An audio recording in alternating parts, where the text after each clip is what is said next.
Halo semua, perkenalkan nama saya Rika Kristina Boru Sinurat dengan MPM 1914-34189. Saya kelas 4A PGSD. Di sini saya akan membuat video presentasi mengenai pernikahan untuk memenuhi tugas akhir mata kuliah ilmu fikih. Baik, yang pertama itu pengertian pernikahan. Pernikahan atau nikah artinya adalah terkumpul dan menyatu. Menurut istilah lain juga dapat berarti ijab kabul atau akad nikah yang mengharuskan perhubungan antara sepasang manusia yang diucapkan oleh kata-kata yang ditujukan untuk melanjutkan ke pernikahan sesuai peraturan yang diwajibkan oleh Islam.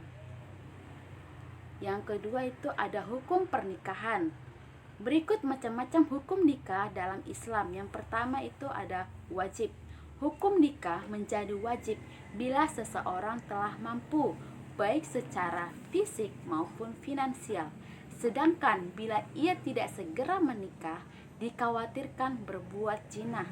Yang kedua ada sunnah. Dasar hukum nikah menjadi sunnah bila seseorang mengizinkan sekali punya anak dan tak mampu mengendalikan diri dari berbuat zina. Yang ketiga, makruh. Selanjutnya hukum nikah makruh. Hal itu terjadi bila seseorang akan menikah tetapi tidak berniat memiliki anak. Juga ia mampu menahan diri dari berbuat zina. Padahal apabila ia menikah, ibadah sunnahnya akan terlantar. Yang keempat ada mubah. Seseorang yang hendak menikah tetapi mampu menahan nafsunya dari berbuat zina, maka hukum nikahnya adalah mubah, sementara ia belum berniat memiliki anak. Dan seandainya ia menikah, ibadah sunnahnya tidak sampai terlantar. Yang kelima, haram. Hukum nikah menjadi haram apabila ia menikah justru akan merugikan istrinya karena ia tidak mampu memberi nafkah lahir dan batin. Atau juga jika menikah, ia akan mencari mata pencaharian yang diharamkan oleh Allah, padahal sebenarnya ia sudah berniat menikah dan mampu menahan nafsu dari zina. Yang C ada rukun pernikahan. Rukun pernikahan itu yaitu yang pertama, ada mempelai laki-laki dan mempelai perempuan. Yang kedua, terdapat wali nikah bagi perempuan. Yang ketiga, dihadiri saksi nikah, yaitu ada 2 orang laki-laki. Dan yang keempat, ijab kabul. Yang D, syarat-syarat pernikahan. Yang pertama itu beragama Islam bagi mempelai laki-laki dan perempuan. Pernikahan yang didasarkan pada syariat Islam, maka haruslah mempelai laki-laki dan perempuan beragama Islam. Yang kedua, bukan laki-laki mahram bagi calon istri. Pernikahan merupakan bersatunya sepasang laki-laki dan perempuan yang tidak mempunyai ikatan darah. Diharamkan bagi pernikahan jika mempelai perempuan merupakan mahram mempelai laki-laki dari pihak ayah. Oleh karena itu, mengecek riwayat keluarga juga diperlukan sebelum terjadinya pernikahan. Yang ketiga, mengetahui wali akad nikah.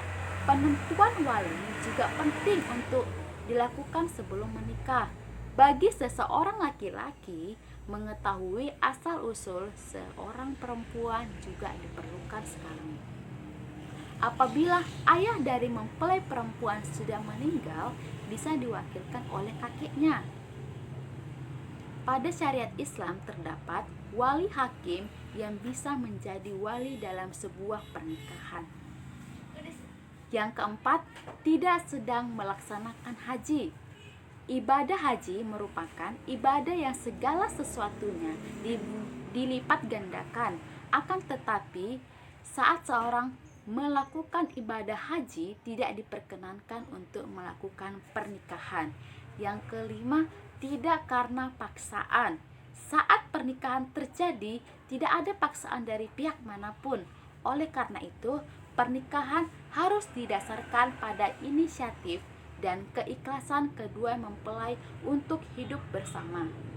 Jika dahulu pernikahan terjadi karena dorongan pihak perempuan, sekarang pernikahan merupakan pilihan dari kedua mempelai untuk memulai hidup bersama-sama.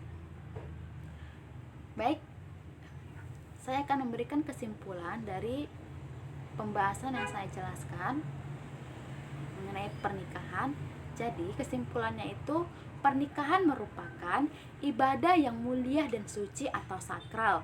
Untuk itu, menikah tidak boleh dilakukan secara sembarangan, karena ini merupakan bentuk ibadah terpanjang dan selayaknya dapat dijaga hingga maut memisahkan.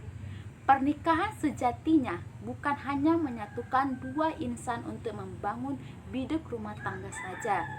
Ada beberapa tujuan pernikahan yang harus dipahami, yakni menjalankan ibadah perintah Allah, menyempurnakan separuh agama, melaksanakan sunnah Rasul, meningkatkan ibadah kepada Allah, membentengi diri dan menundukkan pandangan, dan memiliki keturunan yang saleh. Baiklah, sekianlah dari video presentasi saya, semoga bermanfaat. Jika ada salah kata dalam penyampaian yang kurang tepat, mohon maaf. Sekian dan terima kasih.